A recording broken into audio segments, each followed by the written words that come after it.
Dialectical behavior therapy was created in the 1980s by Marsha Linehan in Seattle, Washington. Today, DBT is taught all over the world. We're two therapists who believe everyone can benefit from DBT skills. I'm Kate. I'm Michelle. And this is DBT and Me. Hello, everyone. Hi, everybody. And welcome to the first in a very special series. Well, sort of series. I guess we'll wrap around to these every third or so in the new plan. Something like that. Anyway, I'll get into what the subject is in a second. I swear to goodness, folks. But beforehand, because it has a bearing on it, the promotion for this month's episode is to please, wherever you are listening to this podcast at this moment, pause. Give it a rating and a reviewing, please. That would be fantastic. One of the things that comes up if you do like a Google AI search on the podcast, because I fell down a Google AI search hole the other day about it, is our sound quality issues from the beginning of the pandemic, which is a totally legitimate complaint. It was pretty shit for a hot minute there. Though, Michelle, you say it so much more prettily at the beginning of those episodes. Please forgive us at the beginning of the COVID-19 pandemic. It's very sweet. And also, we thought, you know what? Now that A, we have the equipment to actually do this appropriately, and B, we have 5 years more experience with DBT under our belts, that we would take the time to redo the episodes from 2020 when we first went into lockdown and our sound quality was shit, so that folks can access those without having to turn them down and turn them up and turn them down and turn them up and turn them down and turn them up, which, as I understand it, is the main complaint with the ones that are extant now. So the start of that, the first one that we are redoing, is ABC, which I'm actually really excited about. Michelle and I gave a admittedly somewhat uncomfortable re-listen to the first one. We were reminded about the sound issues. That's fair. And we also realized some things that we will be changing. Anyway, we have some strange opinions that we share, I guess, that we might have changed our minds about in the meantime. But also there were a couple of sort of overarching ideas about ABC that I realized we didn't say in the first one that I definitely want to mention before we launch into the skill here.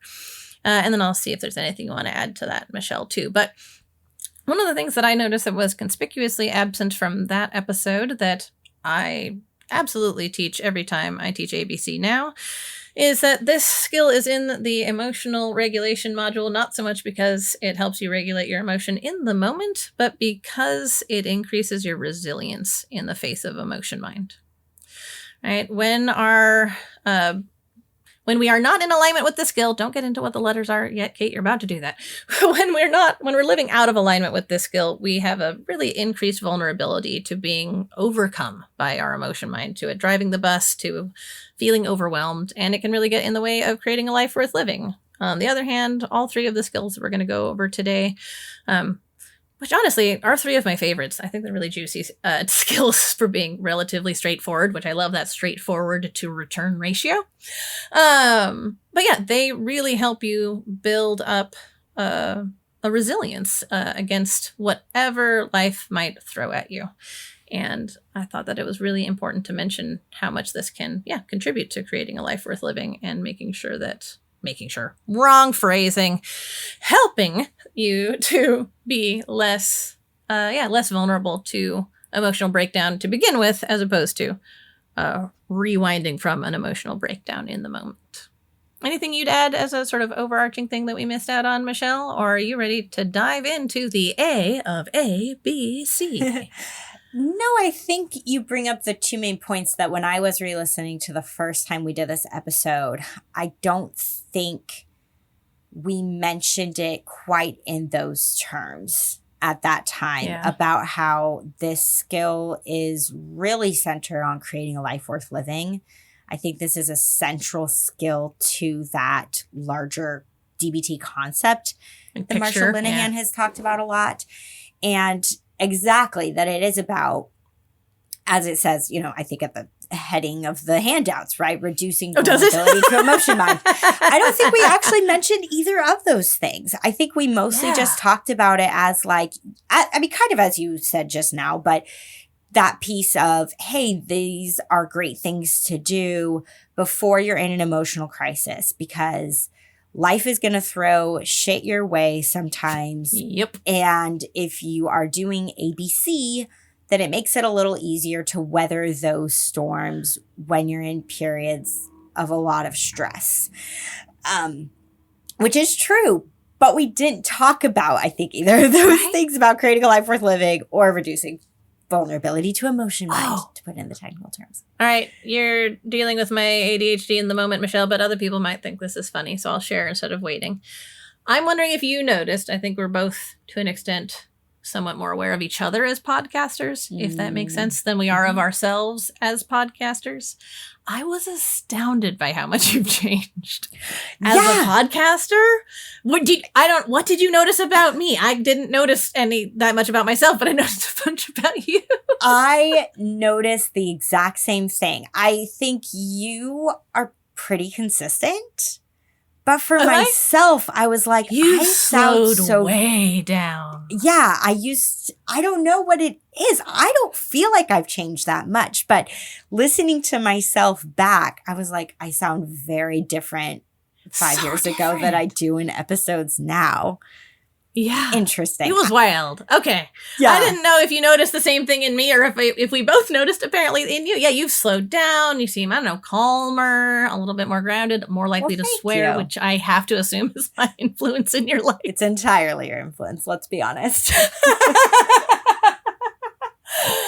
anyway, I just thought that was delightful and I wanted to reflect that back to you. I forgot to do that in our messaging beforehand. And I thought other people might be entertained also to be like, yeah, she has really I don't know, slowed down the speed and the ums and upped the shits and fucks. I still think I need a lot of work to reduce the ums and the likes and all of those manners of speaking that we have that we don't consciously think about at all. But I appreciate that feedback that you've seen my growth from 5 years ago. I'm sure we're going to continue to notice that as we do these redo episodes. The only other thing I'll mention from a technical standpoint, since you referenced it, Kate, and just to give listeners a little more insight before we get into the actual ABC stuff that we are here to talk about today, you mentioned, because Kate and I have been talking about this behind the scenes of like this plan that we have moving forward. Oh, yeah. So I thought maybe we could shed a little more light on that, which is Kate and I talked about trying to incorporate different types of episodes on a regular rotating basis. So we did a mega Q&A last month for the first time. And what we're thinking about doing is doing roughly this rotation of a mega Q&A, a redo episode like we're doing here, and then an episode. We have 2 guests lined up for October and November. So we'll have 2 guest episodes, but then having an episode that's totally new content. More what you've been hearing in our monthly episodes for quite some time now, ever since we wrapped up teaching the skills. So you can expect those things kind of be like a revolving door for a while. A mega Q&A, a redo episode, a regular episode, a mega Q&A, a redo episode, a regular episode, roughly like that. And we'd love feedback from you guys. Absolutely. About any of it, right? Hopefully you appreciate and like this redo episode. And hopefully, I mean, hearkening back to last month, hopefully you liked the mega Q&A. And so hopefully this stuff feels beneficial to all of you. But we were looking at our blind spots, areas where we could improve. We're like, well, we got a lot of Q&As to get to.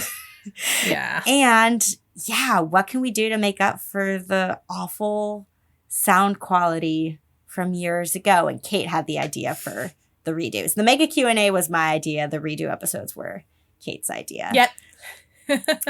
Okay, that's probably enough intro and housekeeping stuff. Also, I think interestingly, from the first time we recorded this episode, Kate, each of us are going to be talking about different things. So the first time we recorded it, you did the short-term A. I did the long-term A. You did build mastery. I did cope ahead. But we're reversing it this time. Yeah, that is pretty fun. Boy. So I'm going to kick us off with starting about the short-term A. So for those of you who might be listening to this and you're new to DBT and you're like, what is ABC? I don't really know what you guys are talking about. Like Kate said, it's a skill in the emotion regulation module. The A stands for accumulating positive emotions. But the A is really broken up into two parts. There's a short-term part of accumulating positive emotions, and there's a long-term part. Kate and I also mess this up all the time, where we often say accumulating positive experiences, because that's at the heart of it. I mess it up really on purpose. I tell people I don't like it to be emotions. I don't like positive or negative emotions as terminology. Yeah. So I get all bristly at it, frankly. Yeah. And it's talking about experiences that, yes, will... pleasant, pleasurable. Damn it. Yeah, right? It's talking about either short-term or long-term experiences that will hopefully create some of those more, we could say, joyful emotions. Joy-based? Joy-rooted? Yeah, exactly. That's the goal. So you might hear us slip up on that in this episode, and we do it all the time whenever we're talking about this skill. But I'll dive into what is the short-term accumulating positive emotions. And I think I'll actually begin with mentioning a couple things that I was aware of when I was listening to the first time we did this episode. Because one thing that I talked about as a concept was this idea of a gas tank, is how I talked about it. That when you do these things in the short term, it's like putting gas in a gas tank. So then it gives you hopefully energy, a boost, resilience, to use a word you used at the beginning when introducing the topic. It gives you all of that so that you can keep going when life is really hard. And when you maybe start to experience some other emotions that might be potentially more intense, more challenging, more draining, all of those things. But I actually want to bring in a different metaphor today when I'm talking about the short-term A, which is this idea of a bank account. The reason why I want to bring this idea in, it's the same in the sense of I'm going to be talking about making deposits into a bank account, the same way that you put gas into a gas tank. But I think sometimes what happens for people with the short-term A is they think, I don't know if there's a point in doing these things.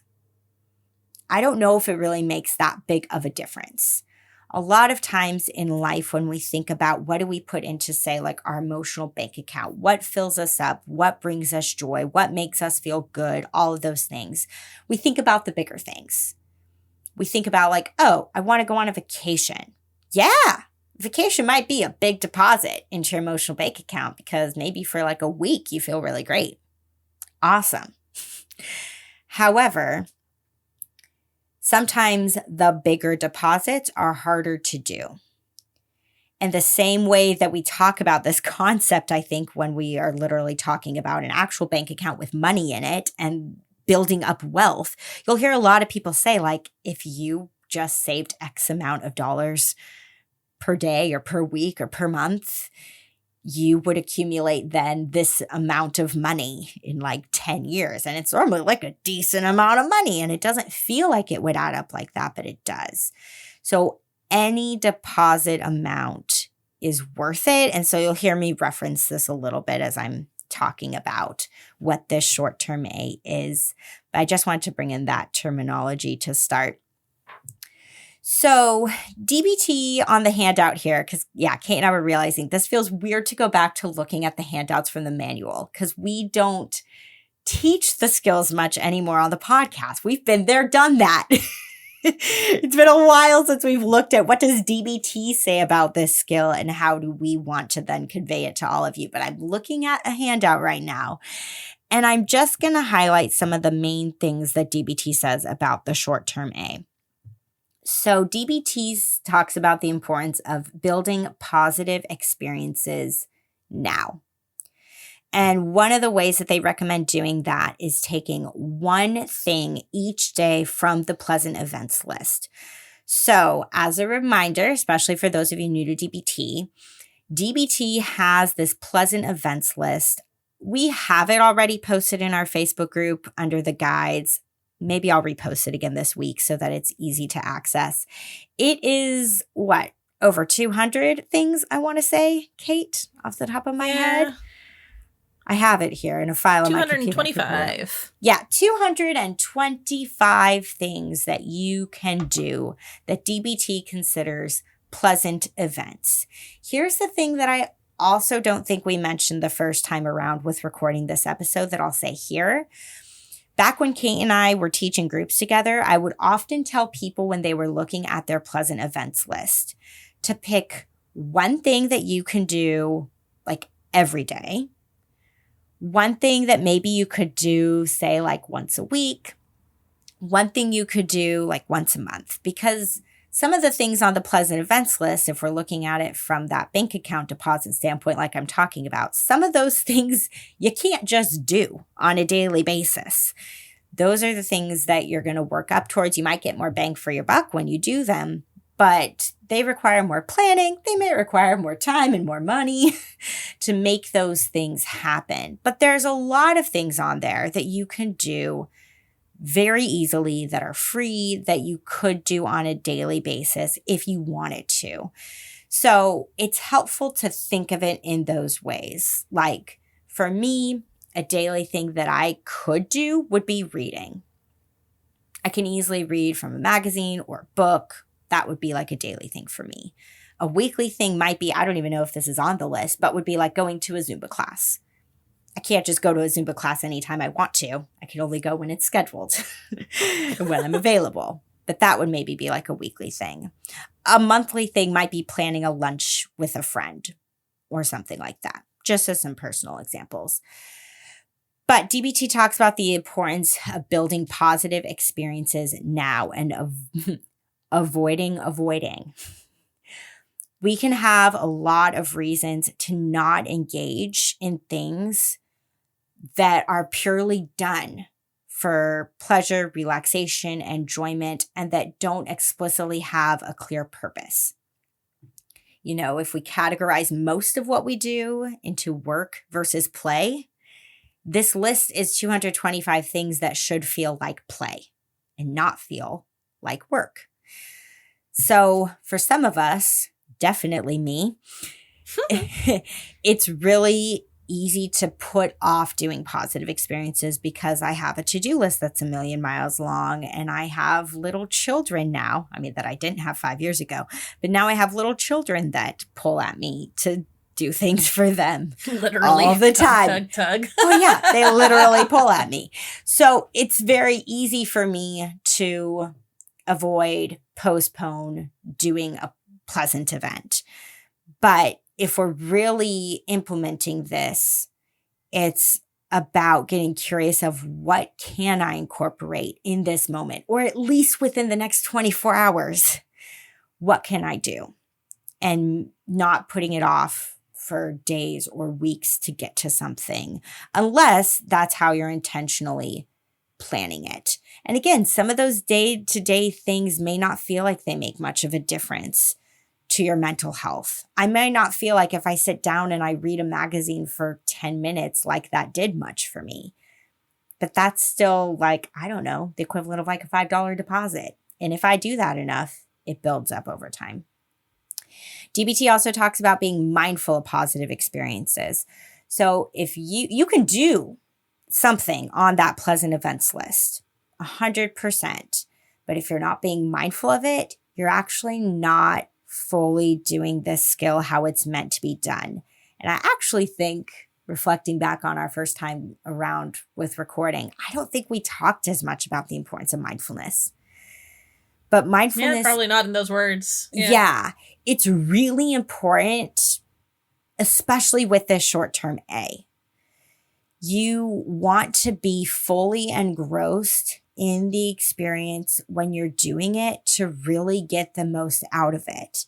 If you're doing something on the list, but you're looking at your phone or your mind is, I mean, our minds do wander during mindfulness. We talk about that all the time. But if you're not making that effort to really refocus your attention when your mind wanders, you're not going to soak in that experience as much as you could. So that part is really important when you're choosing something from this pleasant events list to engage in. And then the last thing the DBT talks about is kind of a principle of doing this short-term A is to be unmindful of worries. So it's easy to get distracted thinking about things like, well, I'm not going to be able to do this for very long, or when is this going to end because I have other things to get to in my day. You can also think about whether or not you actually deserve to have this positive experience, if it's something you're worthy of. And you can also get really distracted by other things that are expected of you, like things with work or things with kids or just household responsibilities or pets, whatever it is. It can be very easy to have all of those things come into play when you're doing one of these pleasant events. So you just want to keep an eye out for those things, not being hard on yourself if they happen, but just noticing, yep, I'm already glancing at the clock, counting down until when I have to stop doing this and move on to the other thing, rather than maybe just saying, you know what, I'm going to set an alarm on my phone. And until that alarm goes off, I'm just going to be fully in this. And then I'll move on to the next thing in my day. Or reminding yourself that no matter how big or small the thing is that you're choosing to do that feels pleasant to you, you are absolutely deserving of it, even if that feels strange and even if it's a new experience you've never had before and you've gotten other negative messages from other people in your life. It's a good thing to be spending that time purely on taking care of yourself and feeding your mental health so that, like we said a little bit ago, when, some pretty terrible things in life may happen, you are well-versed in continuing to take care of yourself through all that stuff because you've been doing it during the calm times, hopefully. So I think that's mostly what I would say about it. Again, we'll post the pleasant events list if people have never seen it before so that they can get a taste. But that's really what the short-term A centers around, is accumulating positive emotions by doing pleasant events like the 225 examples from the list that DBT has. Yeah, I always like that, Michelle. And I love your idea of small deposits, though it's funny because I would say half of what has kept my bank account in the black, shall we say, emotionally over life is even smaller. Like, I don't know, 25-cent deposits, like smelling the flowers, looking at a sunset. I think you talked about noticing the moon in the last episode. Yeah.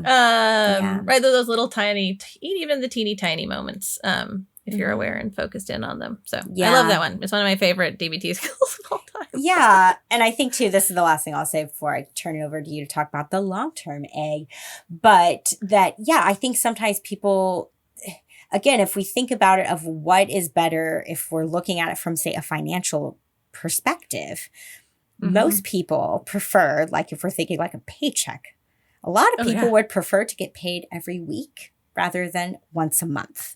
Because let's say you get paid once a month and you're like, I got to make this money stretch for the next 4 weeks and I've got to be really mindful of how I'm using it, rather than if it's coming in on a consistent basis, it's less. What you're getting paid every week is not going to be as big of an amount than if you're getting paid once a month. But it feels like you're getting that consistent resources. Yeah. And so that's why consistency really matters with the short-term A. It doesn't have to be the same thing from the list all the time. I actually tell people a lot of times to make a menu of things, like to look at the list and make a menu, and then you just pick one. Again, ideally a daily basis if you can. But having those steady deposits, I think, are a lot better than I don't give myself anything for a long time and then bam, I give myself a big deposit, but then it has to stretch. Yeah, I think that makes a lot of sense. All right, on to long-term positive emotions. All right. So I like it. It even says, I do think it's funny again, Michelle, that we didn't talk about this so much in the first one, because the very top of this handout says, accumulate positive emotions in the long term to build a life worth living. Mm-hmm. So I just think it's funny that I don't think we really brought that wording in for last time. But I like it. It says, make changes in your life so that positive events will occur in the future, right? The short term is really about positive events now, right? Like making sure we are providing ourselves with a steady, consistent stream of those now pleasant events that we can influence in this moment. I can decide to stop and smell that flower right now. That's a thing I can do. On the other hand, there are some things, some positive events that will never occur in the now if we don't start doing something about it now, right? Like we can't actually, I don't know, become... Here you go. I'm just drawing from my own life. One of the things that helps me be in alignment with my values, which is what this one is all about, is being the owner of my clinic. That did not happen now, right? Like there was so much then that had to occur to be able to make that happen in any given now. This is about looking at what we have to do to set up a future, right? That looks like a life worth living for ourselves. And really, this is values work.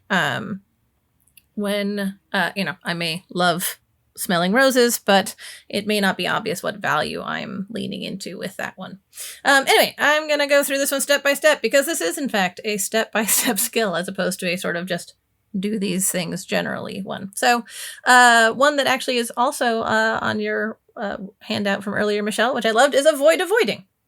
Right? So start now to do what is needed to build the life you want. I am reminded of, I'm probably going to get this a little bit wrong, but I know there's a saying that something like the best time to plant a fruit tree was 50 years ago. The second best time is now. Right? So I think there can be very much a sense that, I don't know, I'm 41, right? That, I don't know, oh no, my life isn't worth living right now and I'm too old. Yeah, it's done. I can't do anything, so I'm just going to avoid even looking at how my life isn't in alignment with my values because I don't feel like I can do it now. It's too late. In the kindest, sweetest, most loving way I can possibly say this, bullshit. Right? Bullshit. You're still going to be living for an indeterminate period of time. We don't know. Could be tomorrow, could be 40 more years or plus on this planet. We don't know. So what can we do now that's going to result in a future that's more in alignment with what we want? Sure, I cannot now decide that I want to, I don't know, be a world famous jockey. That's probably not happening. There are some things we might have needed to start earlier in our lives, but that doesn't mean we can't swing our lives around so that they are pointing, I don't know, the compass of our life is pointing more towards our true north, right? That is something that is always within our capacity to be moving towards, to be working on, to be building into our universe. So the first thing is to avoid avoiding, right? Put down the I can't, put down the there's no point, put down the it's too late, and instead, be the past you that future you will be glad existed. Do you ever talk about yourself that way, Michelle? I often go to doctor's appointments and I'm like, past me, what were we doing? Why did we make this doctor's appointment at 7:30 in the morning? That was not a setup that I appreciated, right? So this is essentially working to become a past you that future you is going to love and appreciate for all of the things that you set up for them. So how can we do this? If you don't know what you need in order to have your life be more in alignment with your north, DBT's got you. We've got the steps here.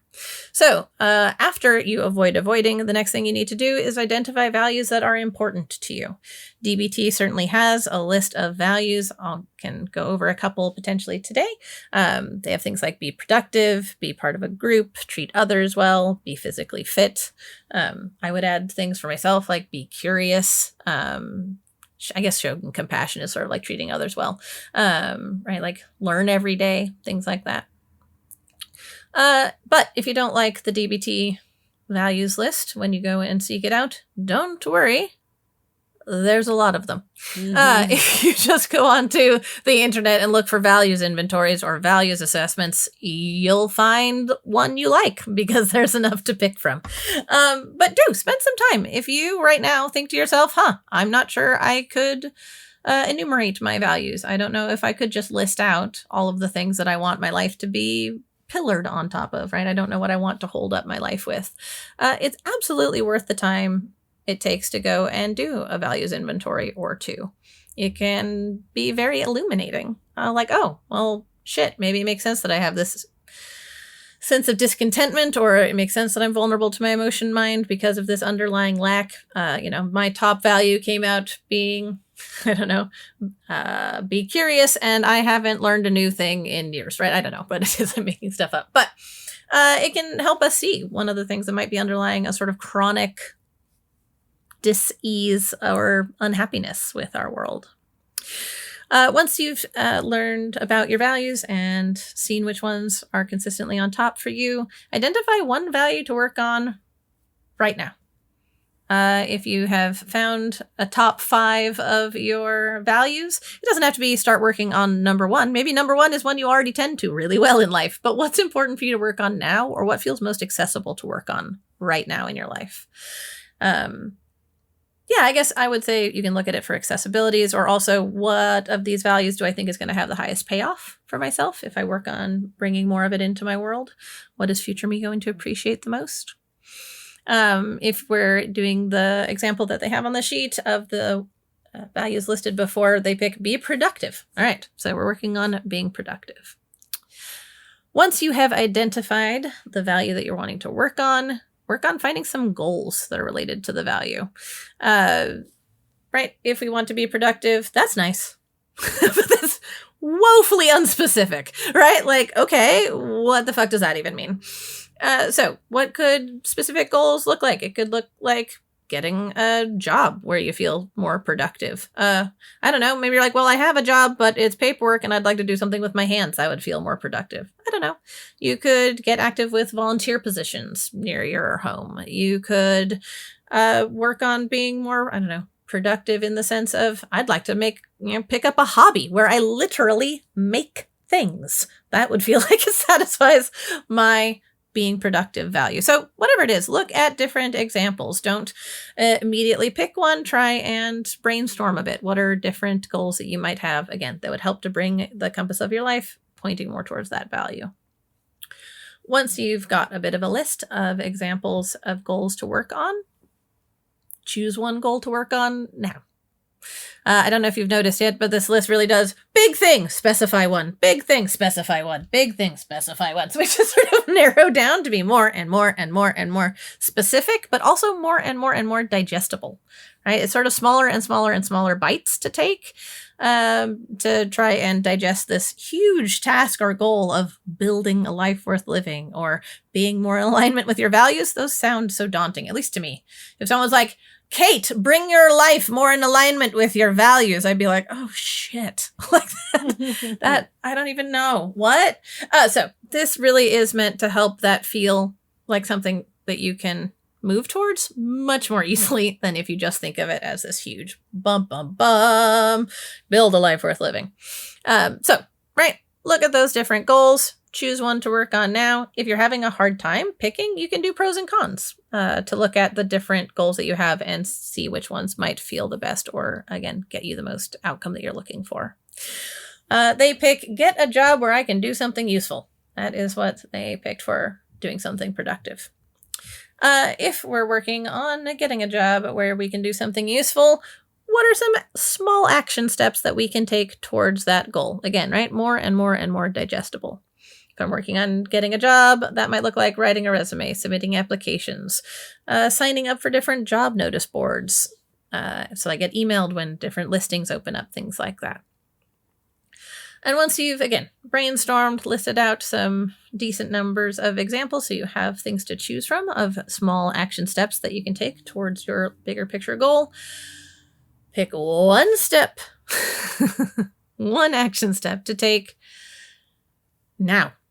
Right? Like actually now. If you're working on this on this skill now is right now. If you're like, well, I might like to work on this skill today, then today. But again, this is as close to now as humanly possible. If you're like, well, this looks like a good goal, but the goal is, I don't know, stop by the business and turn in my resume, but they're closed on Sundays and today is Sunday, that's not the goal to pick for today, right? That might goal be instead, well, that was not going to be an English sentence. Let's try again. The goal might instead be to go on the internet and look for other jobs in case that one doesn't turn out, right? You don't want to pick from the list a goal that you cannot take a step towards right in this exact moment.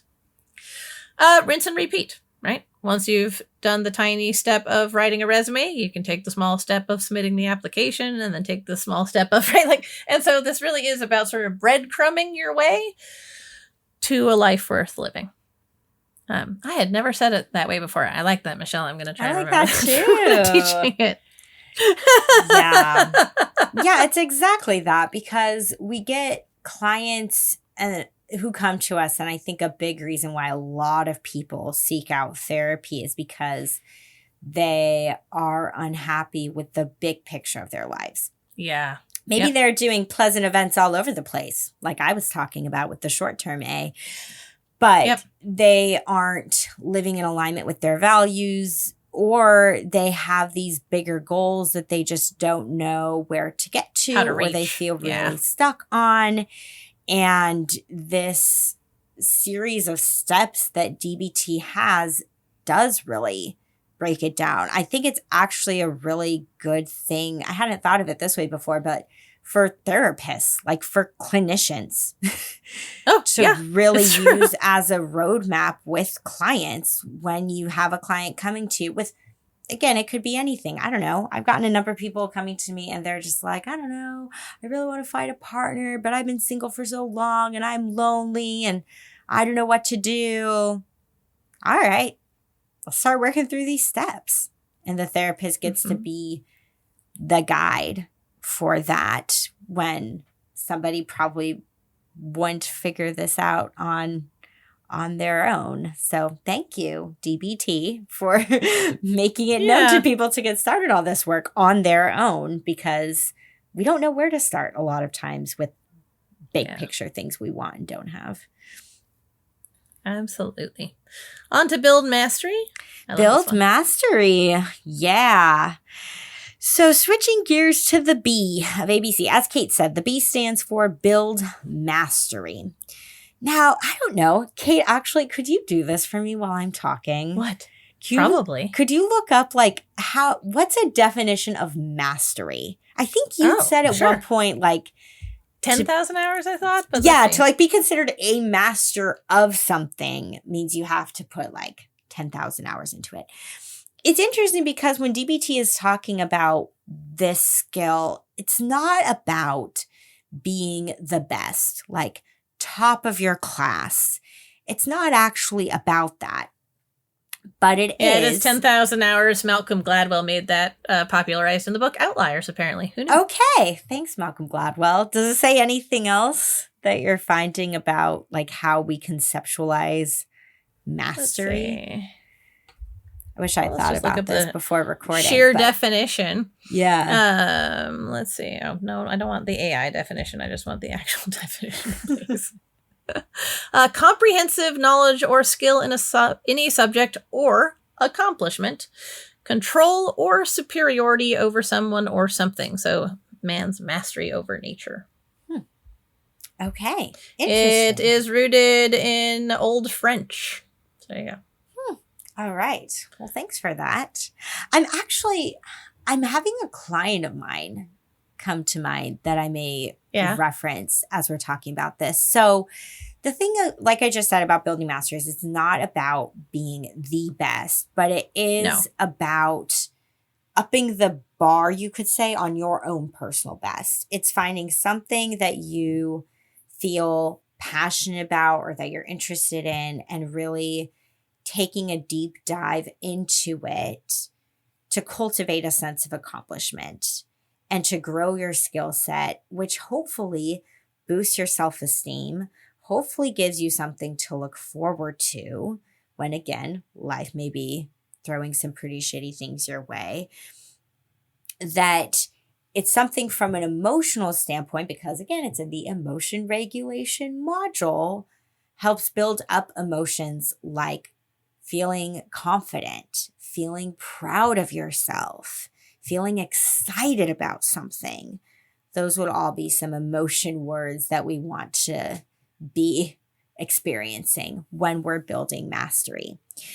So with my client, I have a client who there's a video game that he really loves to play, and he took it from, like how most people play video games where you sit at home on your couch and you play. And he started attending tournaments to play this game. And he's even gone to like a national tournament. And it's something that he devotes a lot of hours to. A lot of hours, at home on his couch by himself practicing, but also a lot of hours in community playing against other people because it's that kind of game. And one of the things that I think we can get caught up in when we're building mastery is if you have any kind of perfectionistic mindset, I raise my hand because I will be that's one of my core issues that I'll be working on probably for the rest of my life, is recognizing when I'm falling into perfectionism and pulling myself out of it. Sometimes with what this client gets caught up in is that he isn't as good as the people around him. Other people are better players than he is, or he didn't get as many wins in a tournament as he thought he would, or things like that. And it's really easy to lose sight of the building mastery, because for him, and one thing I bring him back to, is that when you're in a build mastery kind of mindset, you're really focused on small differences. Where even if he, say, loses a match with somebody, did he try out like a different move for the first time that he's never done before? And like, how did that feel? Or how did it feel to get like a new high score, even if you still lost, and to see like your own growth? That's what Build Mastery is about. It's bearing witness to your own growth. A thing that I like to do for Build Mastery, though I admittedly have not done a puzzle in a very long time. I was doing a lot more puzzles back when we actually recorded this originally, Kate. I love doing jigsaw puzzles. That's a fun thing for me. So it's fun to challenge myself with puzzles, right? Hey, if I normally do 1,000-piece puzzles, why not try out a 1,500-piece puzzle? Or try to pick one where the shapes are maybe a little more complicated, or that kind of a thing. That can all be fun, as long as I'm being really aware of what's driving me to push myself in that way. And actually, I want to rephrase that there. It hopefully doesn't feel like a pushing at all. It just feels like a natural evolution of something that you really love, to put more time into it, to start to, again, see yourself get better and better to where you can do more and more. I also like doing Sudoku, right? If somebody's doing a Sudoku puzzle every day, eventually they're going to get tired of the easy level ones, and they're going to want to move up to the medium level. And then they might move up to the, hard level, and then the expert level, right? It just kind of will naturally evolve and happen as you're building mastery in any one area. So DBT talks about these concepts of you want to do something difficult for you, but you still want it to be possible. Don't create a situation where the emotional experience that you're going to be having is one of frustration and shame and, just feeling generally worse coming out of the activity than you did going into it. You want to find that right balance between doing something that's, again, going to kind of mentally stimulate you and not bore you, but also not something that's way out of your league and not what you're ready for yet. I was kind of already speaking to this about gradually increasing the difficulty over time. And if you get to the point where you realize you're trying something and it is really too hard, and you'll know that because of what you're experiencing emotionally, you're not going to feel like you're in a state of flow. You're not going to feel like you're enjoying yourself or having fun. You're not going to feel this like curious learning. You're just going to feel kind of over it and done. That means it got too hard and you're not building mastery anymore. You're just in a perfectionistic mindset of trying to do something just so you can say like, yeah, I did that. Cool. But building mastery again should really have this feel of enjoyment to it at its core.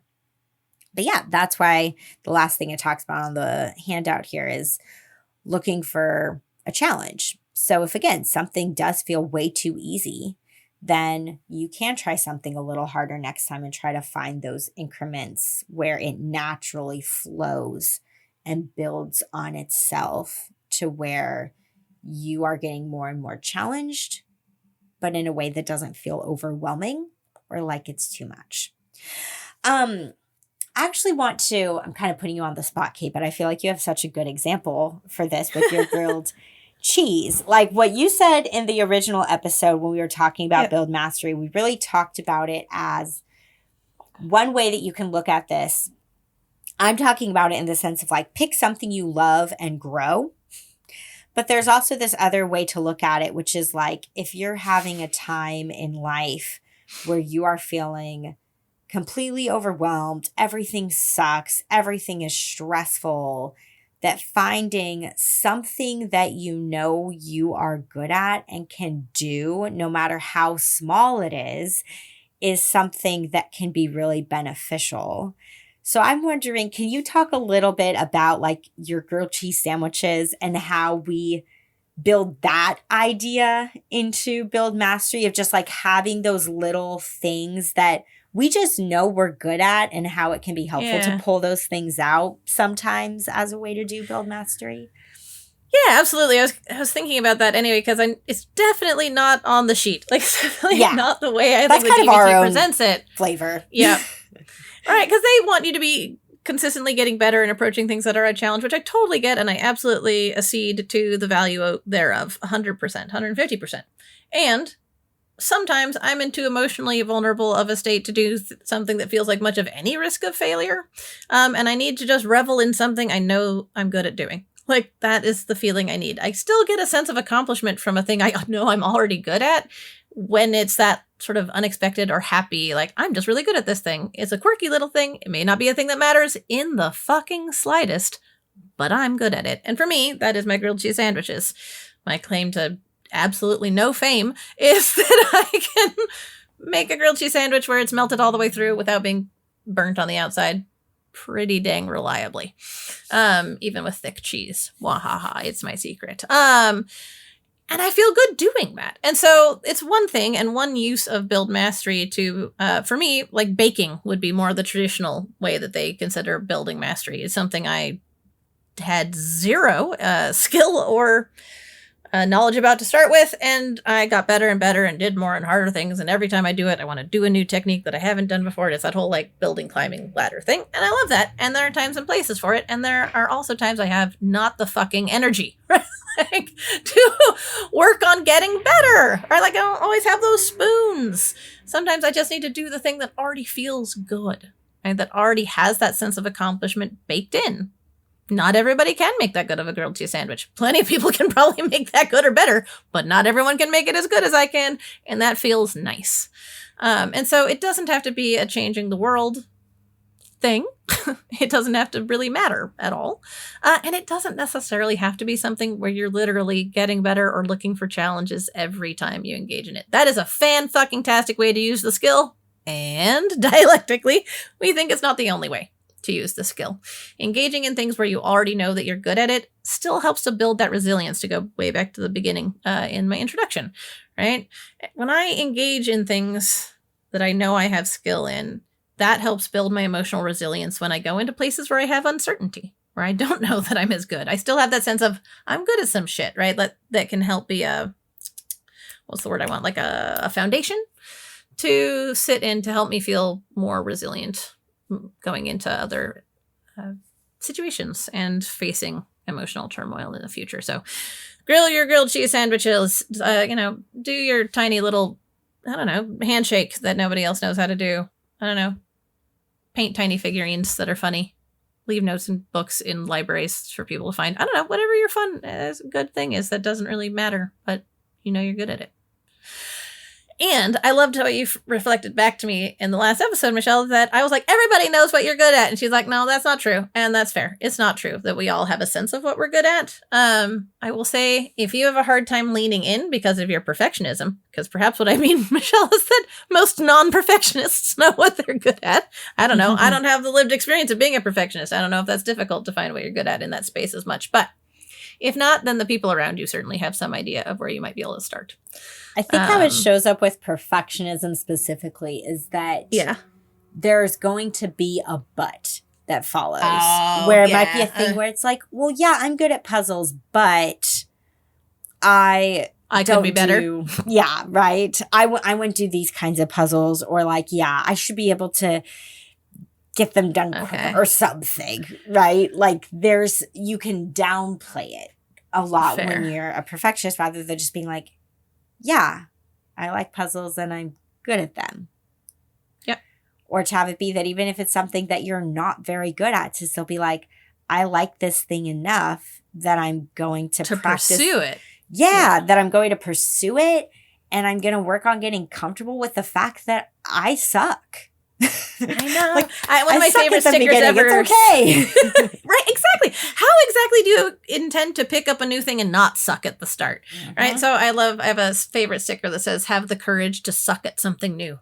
Because I think that's super important in life also. And I don't always have it, right? Like, I just really want to lean on both sides of that dialectic, that it's a great and an important thing to do. And we don't always have the moment-to-moment resilience to have that be the way we're engaging with this skill. But I want this skill to still feel accessible to people, even when they are not up to facing learning how to make a meringue. That's okay. I had another thing that I was going to say. Where'd it go? Perfectionism. Oh, that was it. I don't know that many people would say this literally out loud, but I think that sometimes people can have this, well, there's not the point in being good if I can't be the best, without recognizing that the room for best is one person deep. That's it. There's one the best. And there's 7 billion-ish of us, right? Like, there's not enough things to be the best at for there to be something we're all the best at, other than being ourselves. There you go. That is the unique task given to you, at which you will always be the best. Otherwise, release yourself from being the best, because it's not attainable to 6.99999999999 billion of us, right? Like, it's not there. So that's just a thing I think that people can also glom onto a little bit. Like, if I can't be the best, why try? I was like, well, just suck and get better, because that still feels good, even if you never get anywhere close to best. Are we on to the last one? We are. Cope ahead. Cope ahead with difficult situations. Michelle and I apparently both had this exact same experience listening to the first episode. I think it's her that's saying something about, and we have a confession to make. This is, and I was like, our favorite? And there's like, our least favorite of these skills. I was like, wait, what just happened? What do you mean our least favorite? We don't hate this skill. We definitely, for the record, did we hate it then? I don't ever remember hating it, but human memories are weird. We don't hate Cope Ahead. I love Cope Ahead. It's one of my favorite skills, and one I really recommend quite consistently. In fact, it's one of the ones I probably recommend in my individual therapy with clients that aren't doing DBT more than many other DBT specific skills. So anyway, just to retcon that, we don't dislike Cope Ahead. That was weird. I don't know where that came from. Did we feel like we had to manufacture drama? And this one we don't like. I don't know what was happening. Anyway, I will say that Cope Ahead stands out as different from the other two. Both the long and short term A, as well as the B of ABC, are both this sort of umbrella resilience that you're building. It's not to any particular thing. It is just resilience to whatever comes down the pike. Because most of the time, we don't know what that's going to look like. So it's good to have a pile of non-specific resilience for all of those things that happened that we didn't know were coming. That being said, while many things in life are in the category of we didn't know that was going to happen, there are also a pile of distressing things in most people's lives that we do know are going to happen. So unfair to her, and she's never going to listen. I actually quite enjoy my mother-in-law, and she's visiting right now. That being said, in-laws are stereotypically a thing that we make fun of or don't like in our culture over here. So I will say that perhaps you have Sunday night dinner with your in-laws, and that is a thing that is distressing to you. Or maybe there's a family reunion that happens every summer. Now I'm just thinking about you guys going to the lake, Michelle. I don't know why I keep picking things that we actually enjoy and making them out to be bad, but whatever. There's an event that either is happening once, Aunt Judy's wedding, or happens regularly, it doesn't really matter, but that you can foresee. You know this stressor is coming up. Cope Ahead helps you build specific resilience, and that I don't think we said at all, really, in the last episode, if I'm recalling. So they're all about resilience building. It's just one is building you a pile of nice non-specific resilience to pull on when random shit comes into your world. And Cope Ahead is helping you build resilience to that thing, that one specific thing over there. So how do you practice Cope Ahead? The first thing that's important is to describe the situation that you're facing. DBT specifically thinks of this as situations that are going to prompt problem behavior. Okay, I've never liked that wording. But I think we can all agree that the more distressed or stressed we are, the less naturally skillful we tend to be. We have to work at it harder, the more emotionally riled up we are. So, whether we want to describe the ways we behave in those situations as problem behaviors or not, I'll leave that up to us individually. But we need to know what the situation is. So I'll go with Aunt Judy's wedding, because that sounded funny to me, and I don't have an Aunt Judy, so at least I'm not picking on anything specific. So describe the situation that's likely to prompt the quote-unquote problem behavior. You do want to make sure you're checking the facts. You want to be specific in describing the situation without being too judgmental or melodramatic. You want to look at naming what emotions and actions, your own and others, are likely to interfere with using your skills. So take some time to mull over it. So Aunt Judy's wedding, well, Grandma's going to be there, and Grandma always ignores me since I came out as queer. What am I doing? I don't know what these scripts are that I'm writing this year. Whatever. Anyway, and I've just been super sad and angry every time Grandma ignores me for years now. That's right. So it's not Grandma's homophobic, whatever. It's just Grandma doesn't pay attention to me anymore. That hurts and makes me angry, right? So we're just looking at those are the emotions and or actions of others that are likely to interfere with using skills potentially. The next step is to decide what coping or problem-solving skills you want to use in that situation. Again, be specific. It's not, in the face of Grandma's rejection, I will be more skillful. Cool. No, right? You want to be specific, right? Normally, when Grandma rejects me, I end up having a meltdown in front of everybody, and then the family situation falls apart. So I'm going to use stop and then self-soothe. That's my plan. I'm going to be those two skills to help me get through Grandma's rejection.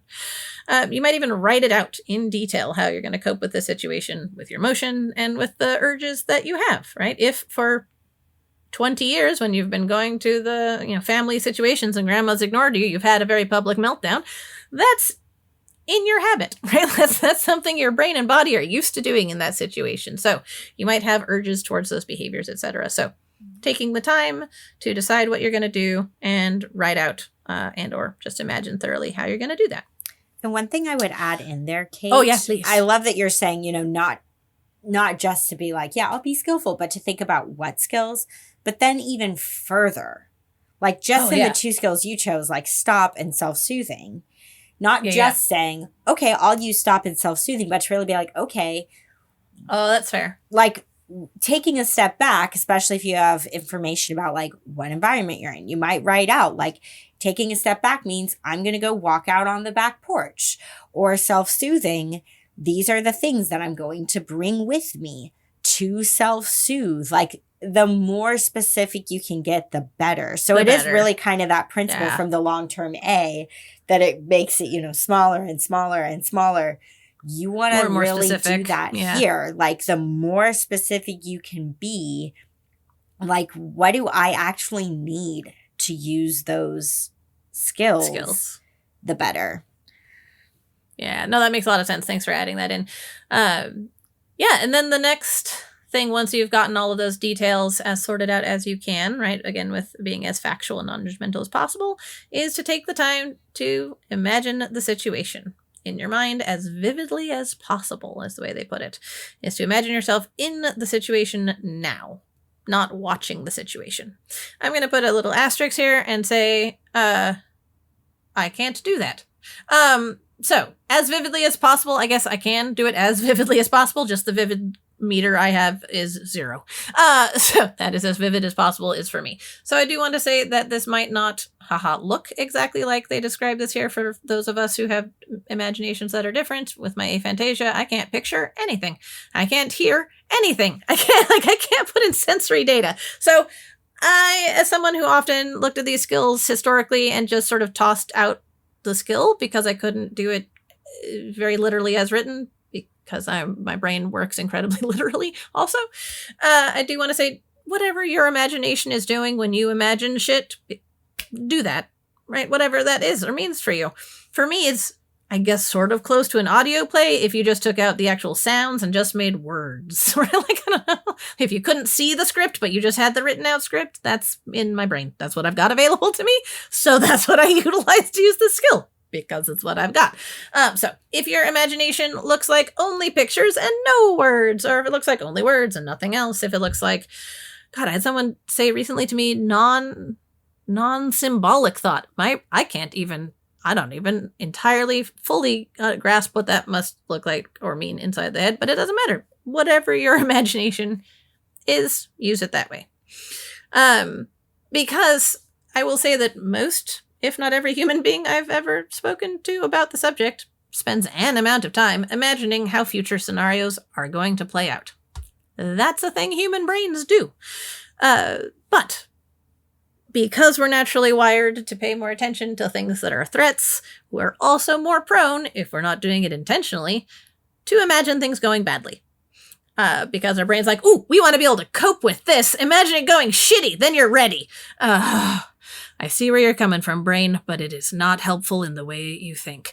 Because a whole bunch of our brain is pretty terrible at telling the difference between what we imagine and what actually is happening. And so if you keep imagining yourself having that very public meltdown at Aunt Judy's wedding, you're essentially rehearsing and practicing having the meltdown. You're just making it easier and more likely to have it go the badly you imagine when you imagine it going badly. The plus side is we can turn that power from evil to good. So if you instead imagine yourself very step by step and specifically utilizing stop and self-soothe at Aunt Judy's wedding, and you rehearse that in your mind in as much detail as your brain can provide you over and over and over again, well, now you've essentially effectively coped at Aunt Judy's wedding. I'm pulling a number out of my head 14 times this week. Before going to Aunt Judy's wedding. Now, doing it skillfully the 15th time, way easier, right? That is how a lot of your body is working. So whether it's a day ahead, a week ahead, or months ahead of time, take that time to rehearse in your mind coping effectively with the situation that you're going to be facing. So rehearse in your mind exactly what you can do to cope effectively, what your actions, your thoughts, what you might say, how you might say it.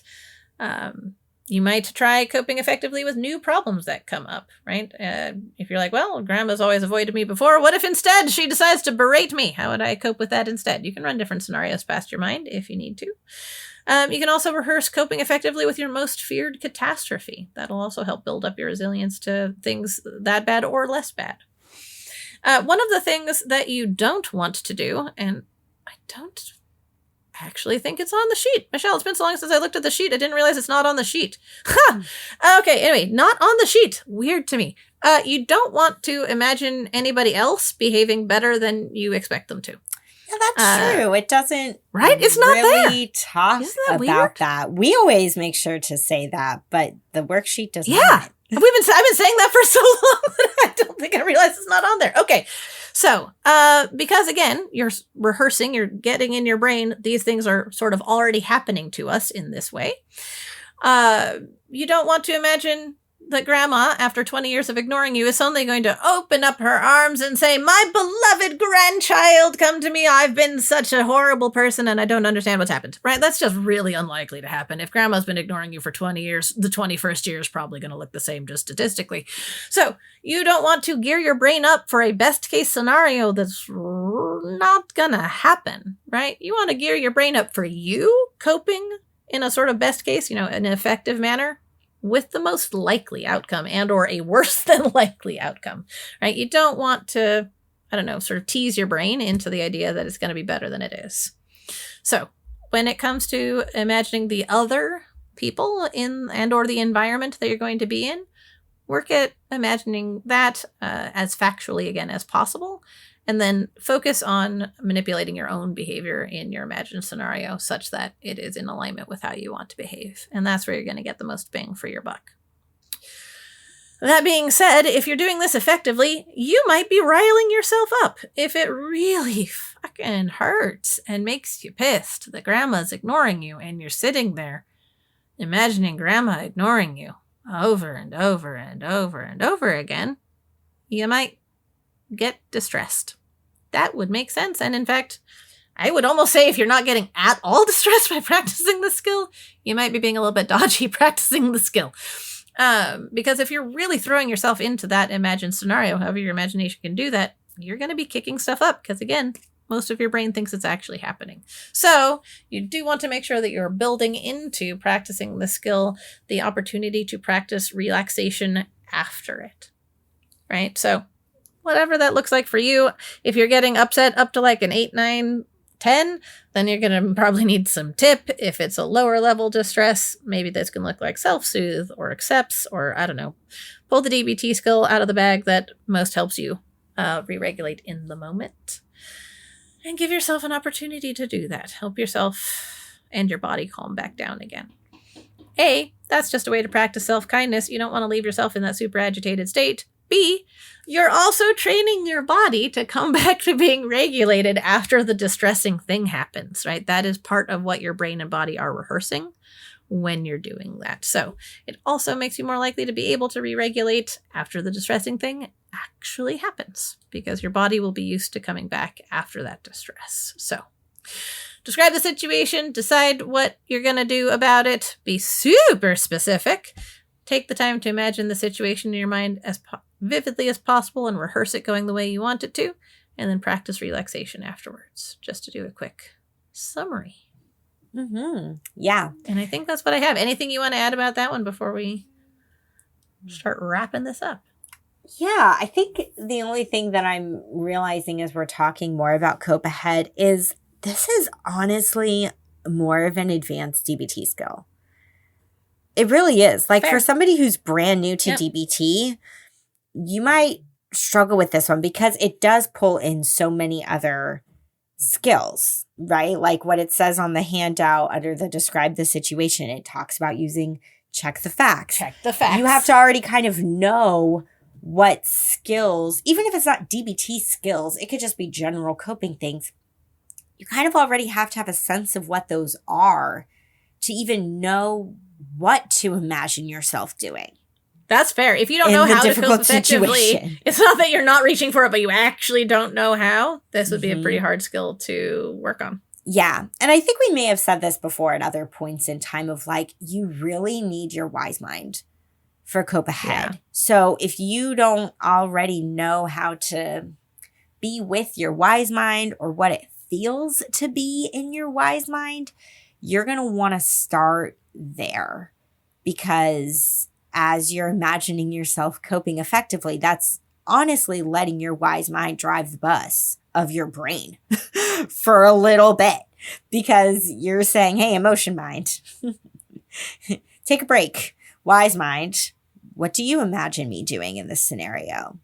But if that's still something that you're really struggling with or working on, keep working on that before applying it to Cope Ahead I think it's absolutely the hardest of these three. I don't know if you feel Oh, that yeah. way out of the A, the B, and the C. I think Cope Ahead is the hardest. It's like the least time consuming, honestly, like the rehearsing. Oh, sure. Hopefully you can rehearse Yeah. a few times before the thing. Build Mastery can take a lot of time. Both components of the A can take a lot of time. But this one, you really need to have a good foundation of DBT under your belt to get the most out of using it. That makes sense. I do think, I think one of the reasons probably that I've thought about it as slightly more accessible, I see what you're talking about, and that makes sense now that I think about it that way, is that so many people are imagining things already, right? Like if you have this thing in the future that you're dreading, so many people are kind of ruminating on it anyway. They're like, harness that! Right, If you're going to be imagining it, imagine it on purpose. Yeah. But you're absolutely right. I mean, there's a scale. Doing an amount of imagining it on purpose and just imagining yourself doing better, even if that's fairly vague, is still an amount better than just imagining yourself having that very public meltdown at Aunt Judy's wedding every time. Yeah. So I think there's probably a I don't know, scale of how much you can get out of the skill with, if you're like a top-notch DBT professional, you're gonna reap the most rewards from it. And if you're like, I don't fucking know what effective looks like here, but I guess I'll try, it's probably less, but non-zero benefit from using the skill. Yeah, I definitely agree with you there.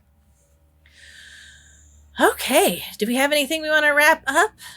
Or are we just doing the closing moment? I don't think so. I think let's just transition to closing moment. I'm admittedly, when we were re-listening to this episode, I think I kind of paused it right before the closing moment. I caught a hint of what the closing moment was about, and then I stopped listening. I didn't make it all the way through the closing moment. So I'm trying to remember. I don't know if you remember, Kate. I think we did it for something in the A. Either like the short term or funny. the long term. I thought we did A. Cope Ahead is what I thought. Oh no, you are 100% right. It was Cope Ahead. Okay. Yep, that's correct. Thank you. My brain, I don't know what I was thinking. Yeah, exactly. For that closing moment, Kate just led everybody through those steps of Cope Ahead. But today we're going to shift into one of the other ones. Yeah, and it's funny because I'm just like, oh, I didn't actually think too much about this before we got into it. So as per usual, Kate will be doing this on the fly. Yep. It's going to focus on Build Mastery this Building time. Mastery. Woohoo. Okay, well, excited to get into the two guests in the next 2 months. But for now, let's get into a comfortable position.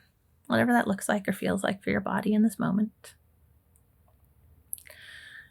And if you feel safe and comfortable, I invite you to close your eyes.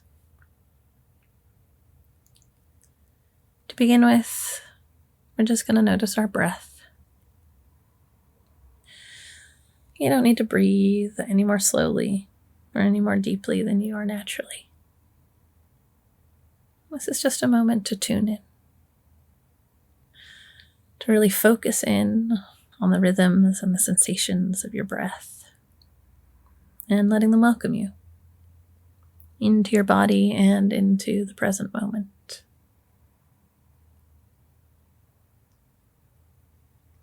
So for today's exercise, I want you to focus as much as you can within your tolerance level on noticing what you notice in your body, as well as any thoughts or emotions that might come up.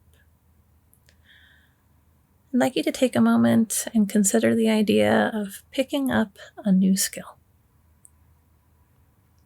This could be a skill that might feel large scale, important, or monumental, like learning how to do plumbing. Or it could be something simple and unspectacular, like making a grilled cheese sandwich. But when you consider picking up something that at the beginning you may know almost nothing or actually nothing about, what comes up for you in your body? What thoughts or emotions arise? Is there a hell yes, let's do this sort of attitude? Is there hesitation? Is there fear? Is there somehow already judgment, something in you telling yourself, well, you couldn't get better, or you couldn't do that, or what would be the point? Do you feel relaxed or tense? I guess really I just want to invite you to bring a tremendous amount of curiosity into your space in this moment. If you consider trying to take that first step on the possibly very long road to acquiring a new skill, what might stop you? Or what might help? I don't want to presume to know what might be living in your brains or your bodies or your hearts in this moment. But I think they're questions worth asking. If you notice a fear of failure, what comes up if you imagine pushing through that in a gentle and inviting way? In a, hey, it's okay if we fuck up. Does anything in your body believe me when I say it's okay if you fuck up?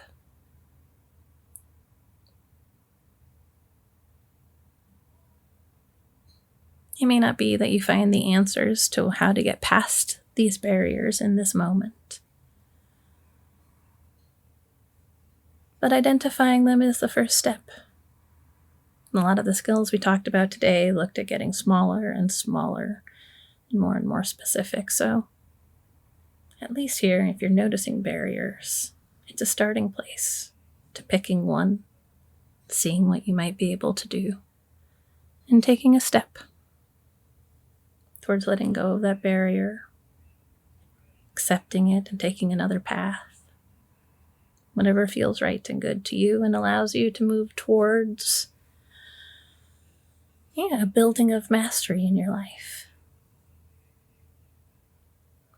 I also think it's worth bringing a moment of curiosity around what might come up for you for the word accomplishment or pride. For some folks, those are very uncomfortable emotional states or ideas. And so also noticing if there's something in you that rebels or feels repelled by the sheer notion of feeling accomplished, or leaning into that sense of pride and accomplishment.